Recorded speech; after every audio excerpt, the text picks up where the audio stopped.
পারিষদীয় সমস্ত ব্যবস্থা নিয়ম কানুন ভেঙে একেবারে গুন্ডা সর্দারের মতো মুখ্যমন্ত্রী বিধানসভায় হুমকি দিচ্ছেন। গুন্ডা দমন আইনের নাম করে গুন্ডামি কী করে বাড়ানো যায় এবং সেটা উর্দি পড়া পুলিশকে দিয়েও করানো যায় তারপর তিনি পরীক্ষা দিচ্ছেন। কখনো এরকম নাম ধরে আন্দোলনকারী অংশগ্রহণকারীদের নাম ধরে হুমকি দেওয়া যায়? আমার মনে আছে একসময় রাজীব গান্ধী বলেছিলেন নানি ইয়াদ আ যায়গি, আর উনি এখন বলছেন 3 পুরুষ পর্যন্ত মনে রাখবে এমন শাস্তি নাকি তিনি দেবেন। এই স্বৈরতান্ত্রিক আওয়াজ দিলে হুমকি দিলে বেশি দিন টিকে থাকে না। তিনি তার আগের মুখ্যমন্ত্রী মমতা ব্যানার্জির কাছ থেকেও শিক্ষা নেননি। অভয়া আন্দোলনের সময় এই রকমই হুমকি দেওয়া হয়েছিল। ছাত্র যুব কর্মী যারা মিছিল মিটিং করেছিল, প্রতিবাদ করেছিল, গাড়ি আটকেছিল, তাদেরকে লালবাজারে ডাকা হয়েছিল, 4-4টি থানায় কেস দেওয়া হয়েছিল। কিন্তু তাতে আন্দোলনকারীরা ভয় পায় না। ভয় পায় তারাই যারা জালিয়াতি করছে। তিনি গুন্ডাদের নিয়ে ভালো মন্দ বেছে নিয়ে বিজেপিতে জয়েন করাচ্ছেন, আর নাহলে বলে দিচ্ছেন কোন ধরনের তৃণমূলে গিয়ে যোগ দেবে। আর তিনি আবার বলছেন তিনি গুন্ডা দমন আইন প্রয়োগ করবেন।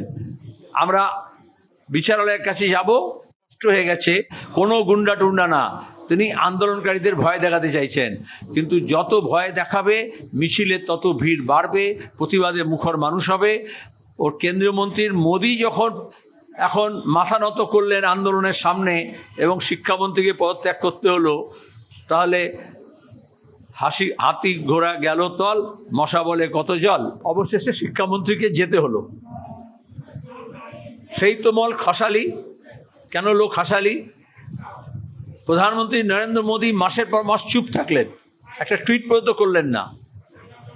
তারপরে গোটা বিজেপি এবং কেন্দ্রীয় প্রশাসন তারা শুধু অস্বীকার করছিল না, তার যার যে ছাত্ররা যে যুবরা আন্দোলন করছিল, প্রতিবাদ করছিল, যে নিট কেলেঙ্কারির জন্য এতগুলো প্রাণ ঝরে গেল, সিবিএসই প্রশ্নপত্র লিকেজ হলো, এনটিএ তার অপদার্থতা প্রমাণ করলো, এবং সবার মধ্যে দেখা গিয়েছিল শিক্ষা দপ্তর থেকে এটাকে পৃষ্ঠপোষকতা করা হয়েছে, এই জন্য শিক্ষামন্ত্রীর পদত্যাগ চাওয়া হচ্ছিল। একটা ছাত্র যুবদের ঐতিহাসিক আন্দোলন, সেটাকে বদনাম করার জন্য গদি মিডিয়াকে দিয়ে মিথ্যাচার, ভয় দেখানো, লাঠিচার্জ, পেলেট গান দিয়ে ঝাঁঝরা করে দেওয়া হলো চেহারা আন্দোলনকারীদের। প্রতিবাদীদের প্রতিদিন হুমকি এবং ধমকি দেওয়া শুরু হলো। এমনকি প্রতিবাদীদের পক্ষে যারা দাঁড়িয়েছিলেন সেই ভলেন্টিয়ার্সদের বাড়িতে পুলিশ পর্যন্ত হামলা করেছে, গ্রেপ্তার করার ভয় দেখাচ্ছে। কিন্তু অবশেষে আন্দোলনের জয় হয়েছে। যাতে আর নতুন তরুণ কোনো প্রাণ ঝরে না পড়ে, শিক্ষাক্ষেত্রে যে দুর্নীতি বাসা বেঁধেছে তা যাতে দূর হয়, এবং এই এনটিএ নামে, নিটের নামে, পরীক্ষার নামে যে জালিয়াতি হচ্ছে এটা বন্ধ হোক, শিক্ষা ব্যবস্থার ক্ষেত্রে যে নৈরাজ্য আছে তা দূর করে শিক্ষাকে বাঁচানো হোক, এবং সেই দাবিতে আন্দোলন চলবে। যারা মনে করেন আন্দোলন করলে কি হয়, আজকে তার প্রমাণ। আন্দোলন করলে সবাই ঐক্যবদ্ধ হলে জাত পাত ধর্ম বর্ণ ভাষা প্রদেশ নির্বিশেষে তরুণ প্রজন্মের ছেলেমেয়েরা দেখিয়ে দিল কিভাবে একটা স্বৈরতান্ত্রিক ফাসিস্ট সরকারকেও মাথা নত করতে হয়।